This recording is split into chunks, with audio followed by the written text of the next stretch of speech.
What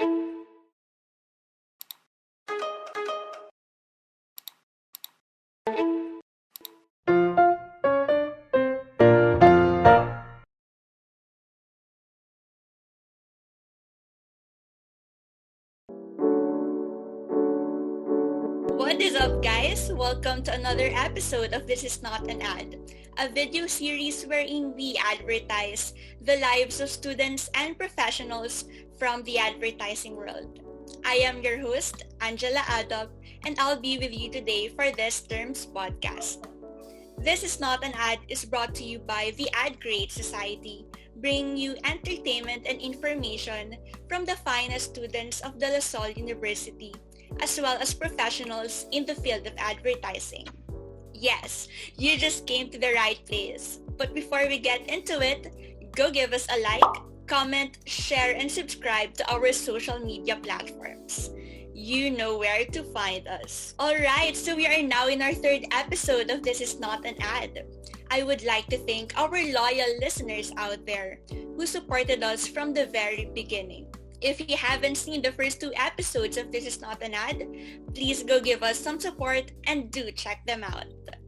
Now we are inviting you to stop by and join us again today as we dive deeper into the world of advertising. I am so glad to be with three admirable and amazing advertising professionals in today's podcast who will be sharing with us their stories inside the advertising world in the middle of the pandemic. I know you guys are as curious and excited as I am, so hindi ko na patatagalin to.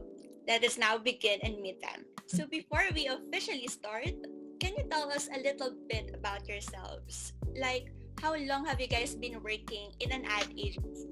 Well, I've been in this industry for almost 3 years. Oh, di ganun katagal. And I first worked in Dance One Manila. So, brands under the alcoholic beverage category. But I work with different, thematic and tactical campaigns. Papasok agad sa ahensya. So I handle Ginebra San Miguel, All White Spirits brand in my first year. And now I'm working with Wonderman Thompson. We have brands under Del Monte Philippines, so juice drinks, Manulife Philippines, Johnson & Johnson, Globe Corp, and some initiatives here and there. So I'm happy naman overall with the learnings I got. Very grateful experiences. I work in 7AD as a senior account manager. Actually, I've been with the company for more than 4 years already. It was actually my first job ever since I graduated from college. So, going strong. In my 4-year stay, I have handled brands across different categories, ranging from insurance. So, I handle AIA Film Life. Snacks, I handle Calbee, Chippy. Soap, I handle Silka in the beauty soap category. Entertainment, before I also handle ABS-CBN TV Plus and ABS-CBN TV Plus Go. I also handle smartphones, like recently we just did a campaign for Oppo for their newest Reno 5 smartphone. So yeah, those are just a few of the projects that I handle. I would love to talk about more later as we go on. I'm Patrice. I'm a junior copywriter from Giggle Advertising. And next week will be my 3rd month sa agency. So this is really my first job. As in, 1 month lang ako ng pahinga after ng thesis. Sumabak na ako agad. So yun, 3 months pa lang. So my projects currently ongoing pa sila, so di ko alam if I can share or name some of them. Pero yung biggest siguro right now is Jollibee. And then nung intern naman ako, we did the apologetic ads ng Greenwich. So, pero a lot of accounts are still coming in. So, sana you'll see more of my work in the future. Yes. Thank you, Sir Anjo, Miss Colin, and Miss Patrice. I'm very, very glad to have you all here. So now that we know how everyone is doing, I was wondering about what the advertising industry and its different departments are doing right now, especially with all the changes that happened ever since the lockdown. So I want to know, and I am sure that our listeners are also curious about this. how did the pandemic change the working dynamic in the advertising industry? Siguro to summarize it all, it was challenging, of course. Internally, mahirap kasi we don't see each other physically. So there's that lack of human connection, especially for us accounts. Since as we all know, part of our jobs is to build relationship with our clients, with our creatives. And it's just extra challenging if you don't see them physically. Take for example, in meetings, in presentations. Usually kasi kapag nagpe-present ka pa lang, parang natatansya mo na if your clients are interested with their facial expressions. As in, makita mo if they're bored, if they're very much interested dun sa kinakwento ng creatives mo. Pero right now, it's hard to grasp kasi there are meetings na naka-cam off. So you wouldn't know if they're doing something else while you're presenting. And then consumers' priorities have also changed. And over the pandemic and us advertising agencies, we have to adapt to those changes constantly. It was really challenging at first, especially when COVID started. When we were still unfamiliar with it, as if we do not know kung ano yung gagawin natin. So for creatives naman, di ba pag nagbe-brainstorming, minsan ang sarap magbatuhan ng ideas when you're face-to-face kasi sabay, parang yung isip nyo sabay, tapos may bigla kayong mapapansin, tapos, may idea from that. Pero kapag online, parang may barrier. Yeah, I agree with what Anja and Patty said regarding the challenges. No, it really affected a lot from basic client interfacing, productions, even the back-end works. Good thing, this industry is very resilient. We were able to maximize working with digital tools. We have Zooms, for example, like this one. By the end of the day, it's really more about coordination. And as accounts and creatives, we play a big role here because you have to make sure you help the team sell ideas to your brands and clients the way you sell them before, pero virtual lang this time. And overall, industry is still thriving. We have passionate and again resilient teams still working with these brands, amidst pandemic. So first question pa lang, nasasatisfy na agad yung curiosity ko. So itodo pa natin to. Now we are going to dive deeper into the impact of the pandemic in the way you guys function in your workplace, given the situation we are currently in. So for my next question, how did the pandemic affect your ability to think of ideas and concepts as well as your creative processes, especially now that we're still in lockdown? I think I can speak for everyone here that it was tough the first time. Still, we bit tough right now to work or pwedeng study and piga your creative juices when you are in the middle of the pandemic. And you're working at home, but you have to keep that drive even though it's hard. So you have to be able to work in an environment you consider as your safe space, kumbaga. Kasi diba, before you just go to the office, work there, be really in your zone, then you go home, removing all the stresses you have carried, and just rest and have your me time. Now you're compromising that environment, unfortunately. But for me, what I do is that I ensure that I still keep my me time. Kahit siguro 15-minute break lang or breaks pa yan to do meditations.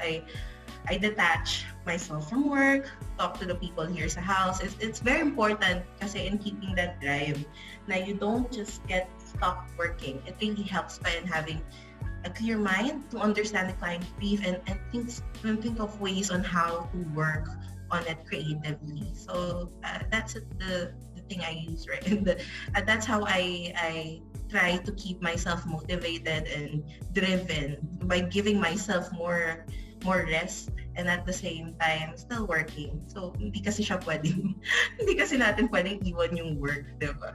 I remember si Patrice shared earlier na with brainstorming, iba yung kapag nagbabatuhan kayo ng ideas.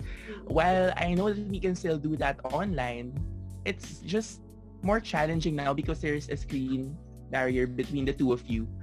Parang it's not as spontaneous. That's a struggle, of course, pero we are resilient. We constantly adapt to it, so we find ways on how we can adjust. Kasi after all, it's we still have to work. We still have to reach our objectives. Hindi naman pwedeng just because we're unmotivated is titigil na tayo magtrabaho, di ba? So, I think what helps is everyone collaborates with each other. Everyone knows mapa-accounts, creatives, or even mapa-client ka pa man. Parang they know na yung struggle that we're experiencing is all the same. This is a relatively unfamiliar space and we are grasping this space together. Ako naman, hindi ko na-experience yung pre-pandemic in the agency kasi nga I'm just starting my career. Tapos, work from home na agad. Ganun na yung sabak namin. Even during our internship, work from home siya. Pero I think yung mga students din naman makaka-relate, di ba? Mas iba yung dynamic kapag magkakasama kayo ng group mates mo, may magluluto pa pansit canton, ganyan, habang nag-iisip kayo ng ideas. Tapos, ngayon, parang medyo may struggle nga kasi hindi nyo nakikita isa't isa, tapos you have to be considerate din na iba yung position mo sa position ng mga teammates mo, whether it's creatives, accounts, or clients. Syempre, iba-iba tayo ng na-experience. So, dapat we have to be compassionate din and understand na iba-iba tayo ng experiences. So, yun. Maybe some of our listeners are also experiencing the same struggles. You are not alone, guys. Kakayanin natin to.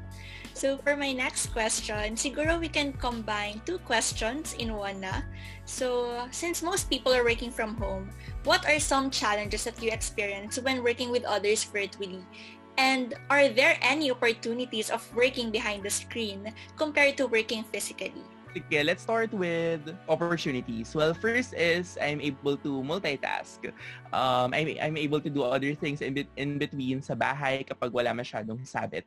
One of the advantages then of this work from home setup is, well, aminin natin, we were able to save a lot more money kasi we won't have to think of, parang we won't have to spend on transportation. Also, sobrang babaw, pero walang pressure of having to dress up and even actually maligo. But of course, so yun, those are some opportunities.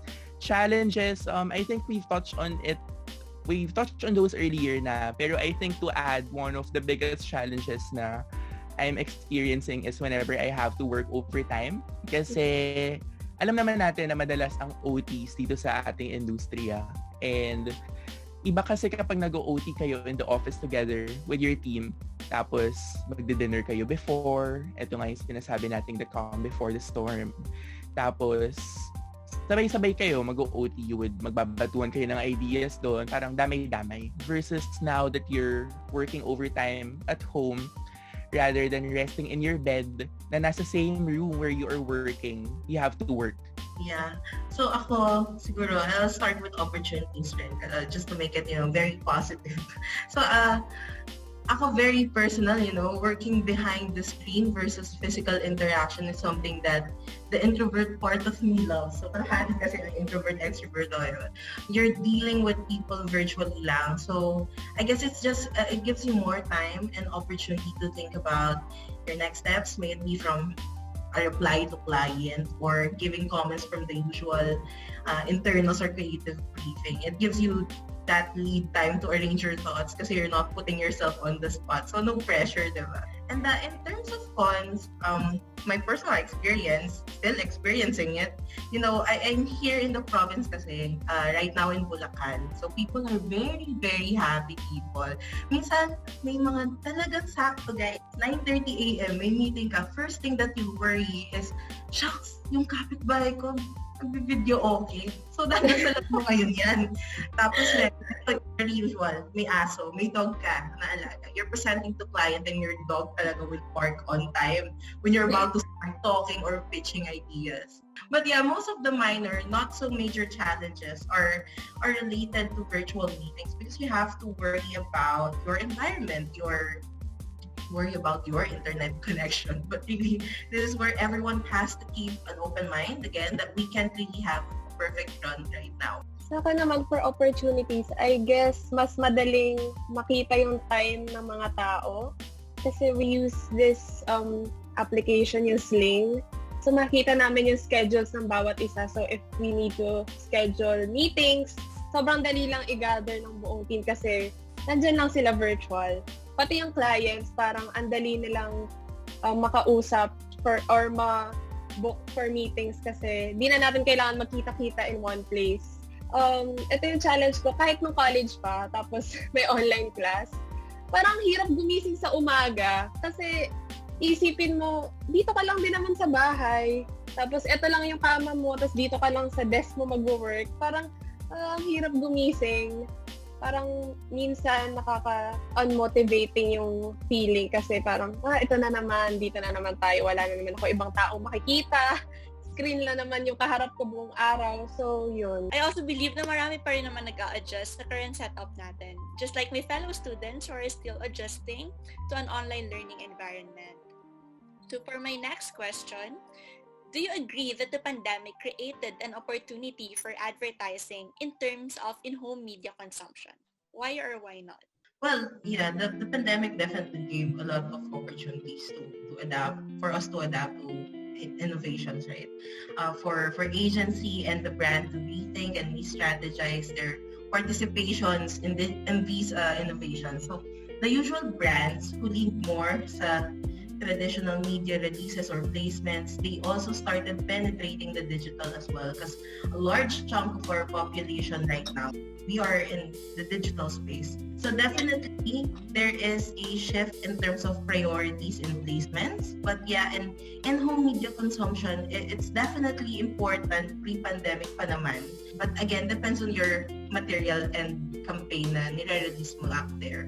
I think na-mention din ni Anjo kanina na we're exploring more digital ways kung paano ma-reach yung market. Kasi halos lahat tayo, ayan, nasa online buong araw, nasa Facebook, TikTok, Instagram. So, we need to adjust talaga kung saan natin pwedeng ma-communicate yung market natin.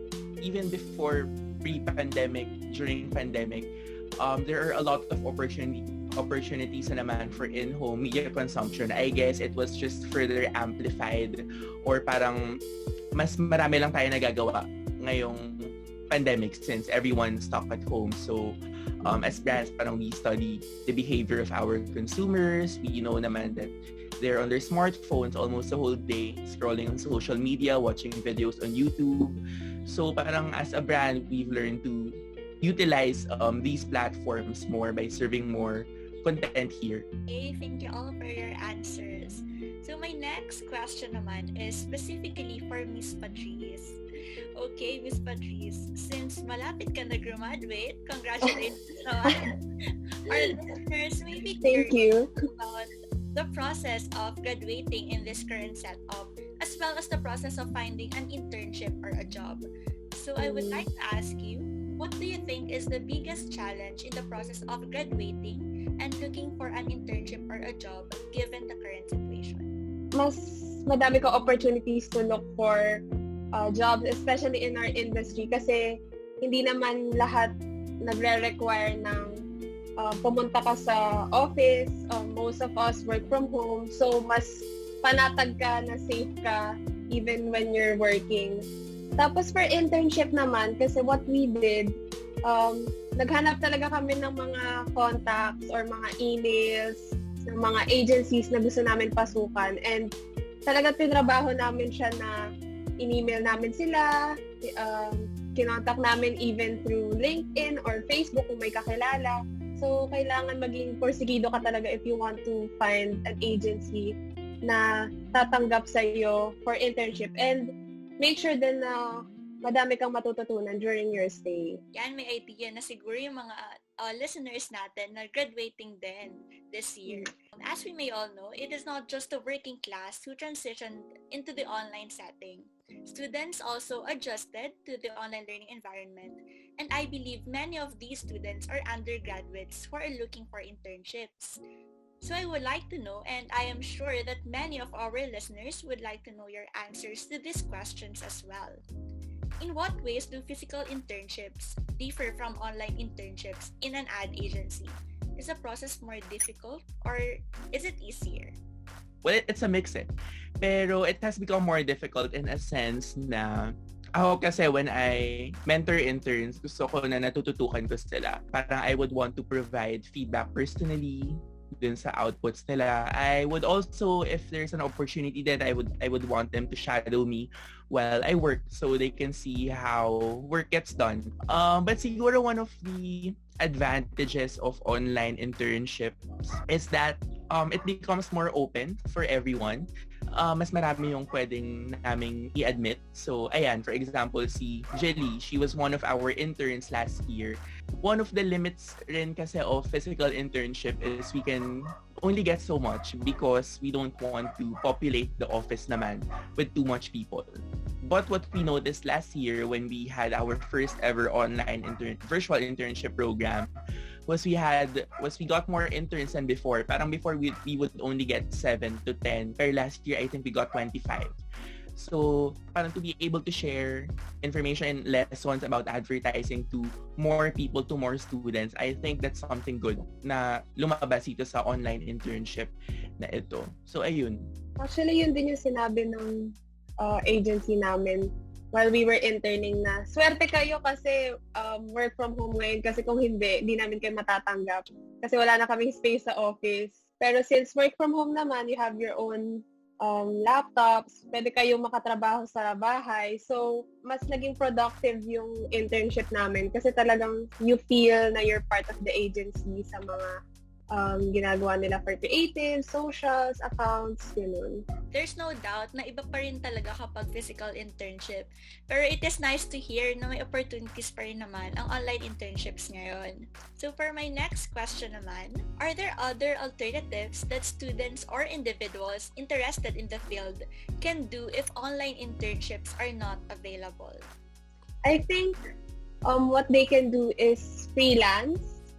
So, madami naman tumatanggap din ng mga freelancers na students. Some brands or some businesses can hire you as a freelancer. So actually, we have this initiative called the Indirectory.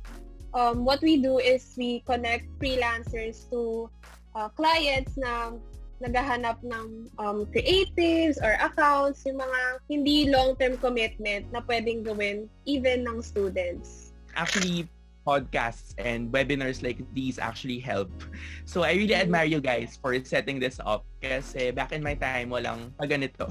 I think discussions like this helps because these podcasts, these discussions would help them give an idea of what it feels like, what it feels to be like in an advertising agency. So kasi parang we get to share first-hand experiences. So it's really much more guiding. I definitely agree with Anja and Patrice. No, we have seminars, webinars like this that can help them.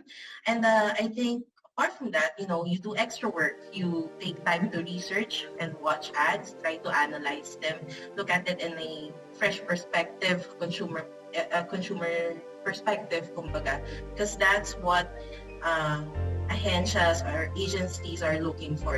What do you think about this ad? So that was the first challenge to me by my colleagues before. They would present an ad to me. They would test me, okay, what is your takeaway?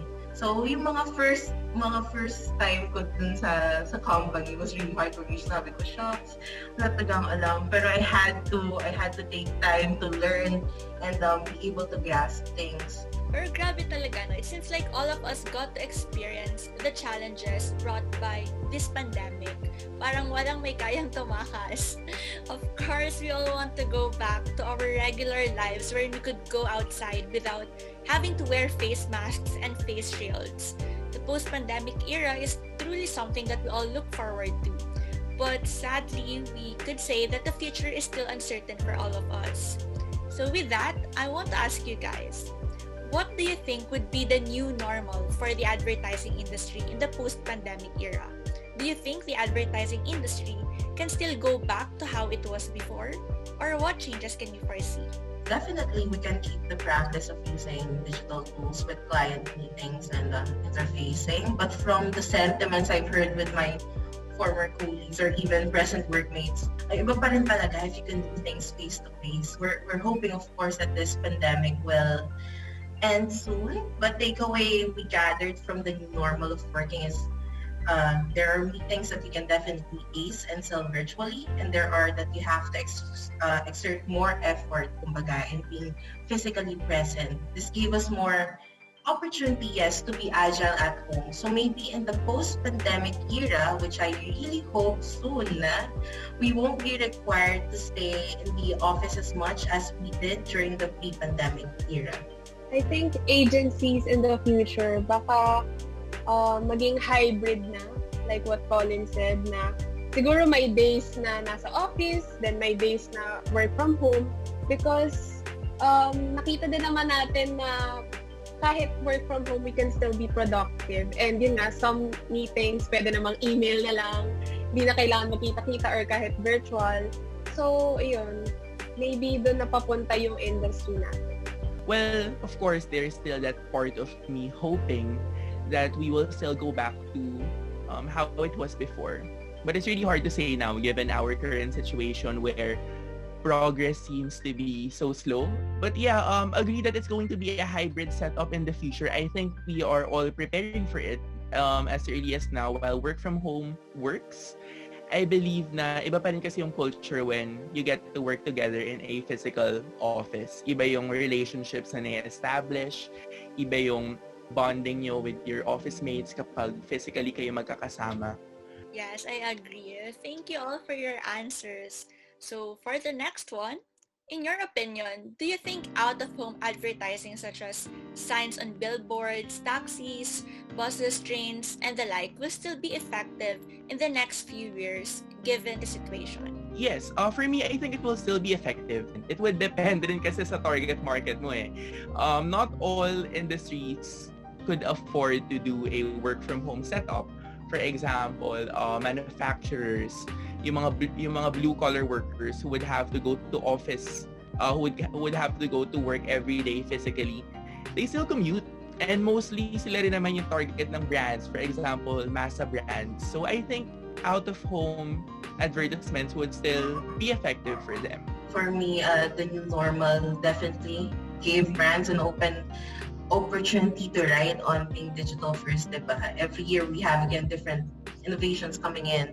We expect that a lot from an industry like this that is consumer-led to be very present and flexible in changes and retargeting. But we have to take note that we can't let go of traditional medias and OH just because of these innovations. So OH is very ideal for target markets, for commuters and moving here and there. So we can't really say it will be ineffective in the next few years because honestly, it still works today depending on your target market and where they are at.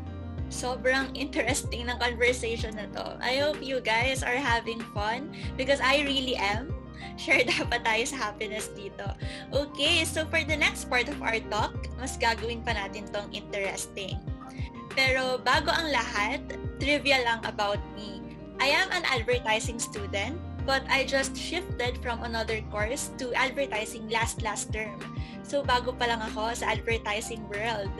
And I am not the only one. It appears that a lot of students still believe in the opportunities that this course has to offer, although we cannot deny the fact that the pandemic has accelerated major changes in the advertising industry. So today, we have 5 special guests and lahat sila advertising shifters din. They would like to stop by and say hi to you guys and feel ko meron din silang baon na questions para sa inyo. So are you guys ready to meet them? Ready. Game! Game. So let's say hi to our first guest. Hi everyone, my name is Rain and I am a 119 student. And my old course used to be Bachelor's of Secondary Education, major in mathematics, and now I am in advertising management. So my question is, given that the students were forced to have classes online, what tips do you have for students to further enhance the skills needed in the advertising industry at home? Thank you. I think nasabi na ni Colin earlier na you have to expose yourself sa mga ads, analyze mo.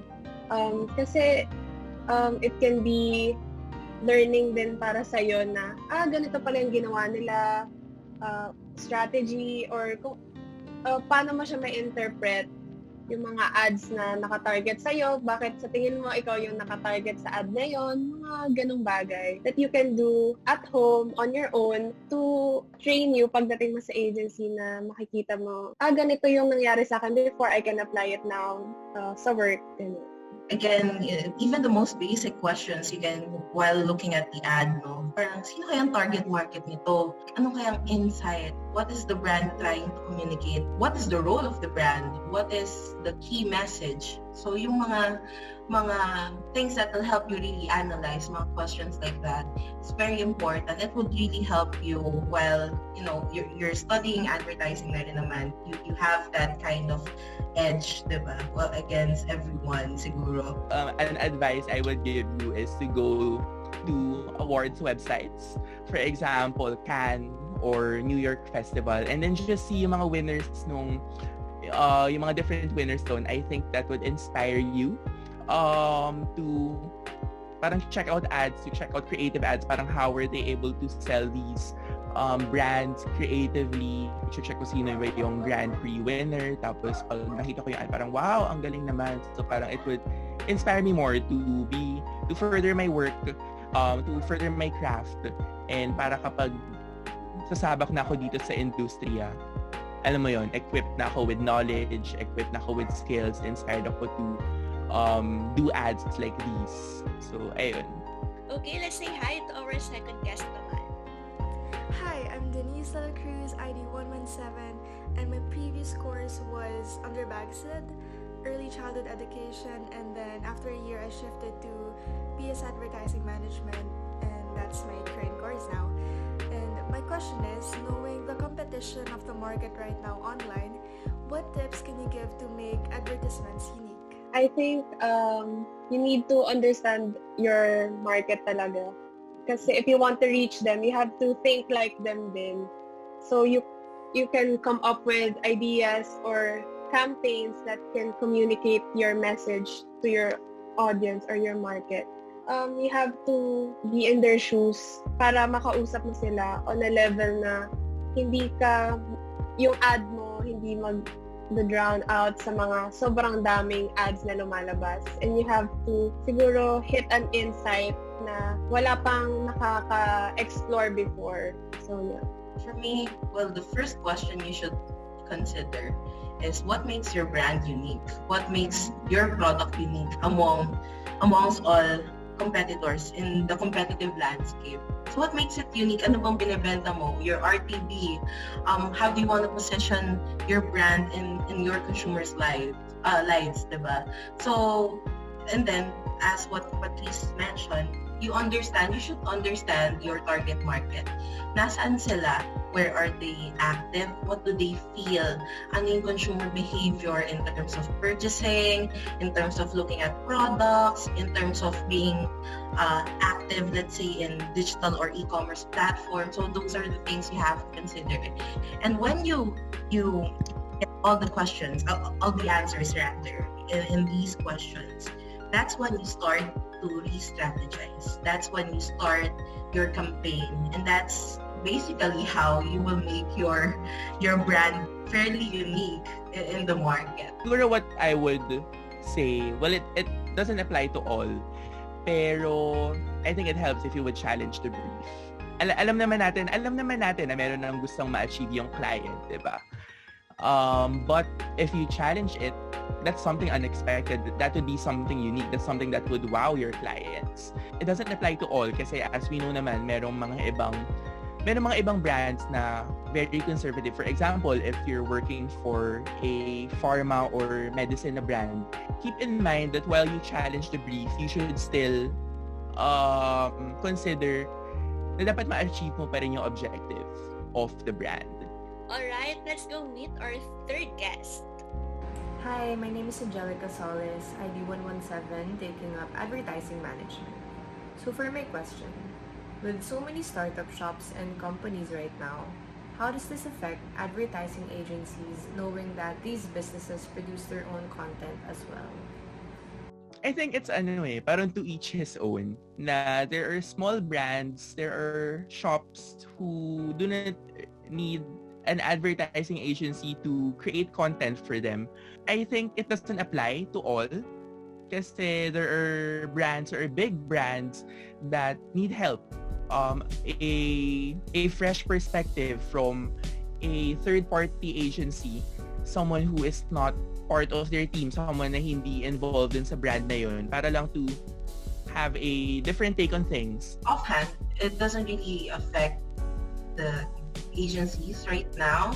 I don't know. I'm just speaking in my personal experience, and congrats to these startups or small businesses that cater their own advertising materials or even placements. But again, to each of his own, right, Anjo? And if you want to reach out to an agency to help you develop more your materials, for you to get more engagements, more tractions, get more involved in placements, you can definitely do that. And pretty much that's it. Yeah, and siguro if they're startups or small businesses, baka tendency din is wala silang budget for a third party or an ad agency, kaya they're doing things internally. Pero siguro if they start to grow their brand or their business and they want to reach more people, yun nga yung sinabi ni Colin and Anjo, na they can always go to ad agencies to help them have a fresh perspective kung paano nila ma-achieve yung business goals nila. Okay, thank you for your answers. So let's go to our next guest. I'm Isha Flores, ID 117, and my course is Organizational Communication and BS Advertising Management. So my question is, can you describe an ad campaign that worked well and didn't work well?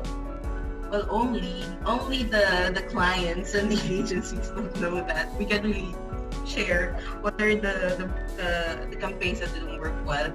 But for you to be able to know that it didn't work well is, number one, if the communication objectives weren't reached, if it didn't resonate well to the target market. And second, if the sales objective, again, you weren't able to reach the sales objective or the business objective. So it really depends. You can't say that it definitely did not work well or absolutely worked well. But it's a process. It's a learning process for the brand in terms of strategizing and getting the communications, resonate well to the target market. So, if you do this campaign naman, you don't really get the assurance before doing it if it will work or if it won't, because it's really up to people how they will be able to perceive it.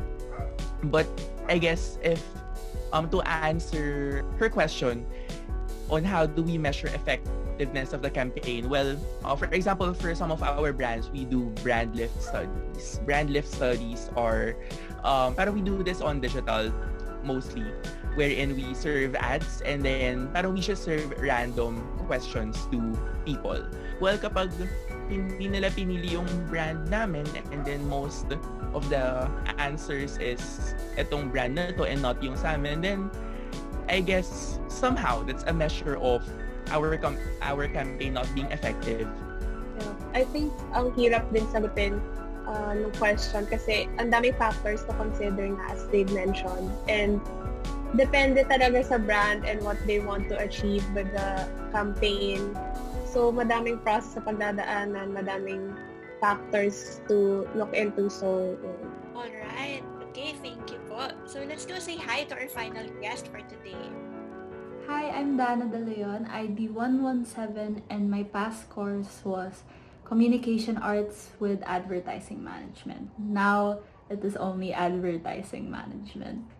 Since burnout is more common now that we are stuck at home, it becomes harder for creatives to deal with creative blocks since most of them go out to find inspiration. My question is, what do you do when you are experiencing a creative block when you are stuck at home? I would take a break kasi I don't want to push myself to think if wala naman akong mapipiga sa sarili ko.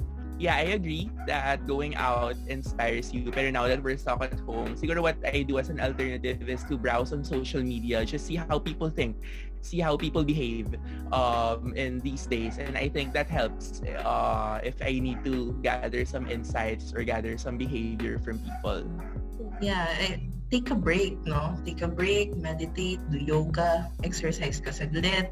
Then, go back to your workplace, your workstation, revisit the brief, revisit your creative materials, especially those na talagang napawaw yung target market mo, your consumers. And then, suddenly, magkakaroon ka na ng light bulb moment. Okay, I think I can crack this brief. Tapos minsan, after taking a break, tapos wala pa din talaga, baka it helps if you ask help from others, your teammates, ganyan. Batuhan lang kayo ng ideas or kung ano man, and then maybe you can build on each other's insights or ideas para mas mag-grow siya and mag-strengthen siya. So, minsan, kailangan mo din ng ibang perspective or ibang point of view para mas ma-rest yung brain mo. Thank you, Sir Anjo, Ms. Patrice, and Ms. Colin. Thank you also to our guests, especially for the time you allotted for us. Pero syempre, hindi naman natin basta lang tatapusin ng episode na to. Now we're going to play a game called Fast Talk. I am pretty sure you guys are very familiar with this game. Tito Boy. So basically, you have to answer the questions as fast as you guys could without having to think about it. So, are you guys ready? Because I'm sure that I am. Ready! The game. Okay, let's start in 3, 2, 1. Photoshop or Illustrator? Accounts ako so di ko alam. Baka Photoshop. Photoshop. Apple or Android? Apple. Apple, sorry. Apple. Radio ads or TVCs? TVC is mas fun mag-shoot. TPCs, present. TVCs din, mas visual. TikTok or Instagram? Instagram, ewan ko, mas gusto ko curate yung materials. Instagram yan. More influencers. TikTok. Baka personal lang to. Okay, Zoom or Google Meet? Zoom. Zoom. Kasi, Zoom. Kasi nandito tayo. Okay, no sleep or no food? oh my gosh. Ano na lang, no sleep na lang. I can't survive without food. No food. Mas okay ako may sleep. No sleep. Alright, Mac or Windows? Mac or Windows? Mac. Windows. Naka-Windows ako. Baka Mac. tanggalin. Online or face-to-face? Face-to-face. Face-to-face, definitely. Face-to-face. Morning person or night owl? Night out. I'm not really a morning person. Hindi ako nagsaset ng meetings in the morning. Night owl, sorry. I love night. Morning, wag niyo akong kausapin. Night owl. I think na-mention ko kanina, nang hirap gumising sa umaga. Kasi I'm a night owl. Emails or phone calls? Depends. Ay, kailangan pumili, no? Sige, ano na lang. Emails na lang para hindi as, spontaneous. Emails para covered. Emails. Why advertising? Well, I like the thrill of it. I like the adrenaline rush that it gives me. I actually heard na advertising industry can get demanding. It's very fast-paced. But I think that made me more interested na parang, wow, it's challenging. We learn new things every day. So why not go for it, right? It's challenging, as Anjo mentioned, in terms of creativity and challenging in terms of interfacing with clients and the team. So that's what I love about it. Same with Anjo talaga. I really love of it and producing great materials talaga na people would love and eventually would really participate to whatever advocacy it is that your brand is trying to put out there. Copy-paste sa kanilang dalawa. Very challenging na natetest talaga yung creativity mo and you think na gumagana talaga yung utak mo. The wheels are turning, ganyan. Kasi ang daming ways to express your creativity in the industry. So, gusto ko yung napanindigan natin ng kaunti, yung pagiging fast ng talk. Okay, thank you so much, Sir Andrew, Miss Patrice, and Miss Colin. Sana na-enjoy niyo yung game. Okay, so before we end this episode, I know that our aspiring advertising professionals who are listening to us right now are looking forward to hearing some advice from you guys. What would you like to tell them? I would just say that advertising is not for the faint of heart. As in, as I mentioned earlier nga, it really gives you this thrill, this adrenaline rush. As in, everything is fast-paced, everything is demanding. This is not meant to scare you guys, but parang just be prepared and parang it just makes you want to go for it more. While it is ever so demanding, what I would say is you learn new things every day, as in one project can never be the same with another. Wala talagang identical project. Iba-iba talaga yung ginagawa mo kahit same brand pa yan. You really learn something new. And every after project, you really get this different sense of fulfillment na parang proud ka na gawa mo yun. Ako, I would usually skip ads when I see them online. Pero kapag nakikita ko yung ad ko, for some reason, hindi ko talaga skip. Nire-replay ko pa kahit alam kong pinanood ko na siya ilang Kinakanta pa niya. That is true. When you're new to this industry, if fresh grad ka, hindi mo alam yung gagawin, don't assume na kaya mo siyang gawin mag-isa. Collaborative effort is always the key to success. When you're unfamiliar with things, ask your teammates, ask your supervisor. After all naman, we are all reaching for the same objective, which is to create a good campaign. And ayaw naman natin na magkasabit-sabit yun along the way. Well, don't just rely on passion. Passion can change anytime, every year, every second. Rely on drive, on motivations. So drive always to learn. Strive harder in whatever is the task given to you. Mapa-creatives ka man, strategy ka, or accounts. Do more if you can do more. Do great leaps. Kumbaga, damihan na natin, great leaps of faith if you can, for you to be able to challenge yourself every day. Yun yung magandang nakukuha mo in this industry, the challenge of it, and then learning every second, whatever learning from the ads, from your teammates, in terms of collaboration, in terms of collaborating with your clients. Always, you should always focus on your drive. Agree with Colin sa learnings kasi what I found out, kasi hindi mo talaga matututunan lahat sa school. Iba pa rin talaga when you experience on the job. My tip is mag-internship sa mga ad agency, especially if you're not sure if you want to pursue advertising kasi di ba college, di pa tayo sure kung ano gusto natin when we go out into the world. So, on the job training and experiences will really help you find kung ano talaga yung para sa'yo, and you think na you'll be productive, you can learn more, and at the same time, masaya ka sa ginagawa mo. So, yun. All right. Thank you so much to our speakers for sharing their insights about our topic for today. But before we end, would you like to promote your social media accounts or projects to our reviewers? Siguro for me, follow my TikTok account. Wow! At Kalumpag Patrice. And I'm trying to be a creator. Pero at the same time kasi ang daming matututunan din sa TikTok that we can apply to brands. So yun. And watch out sa mga projects ng Giggle. And I hope you support our campaigns na palabas.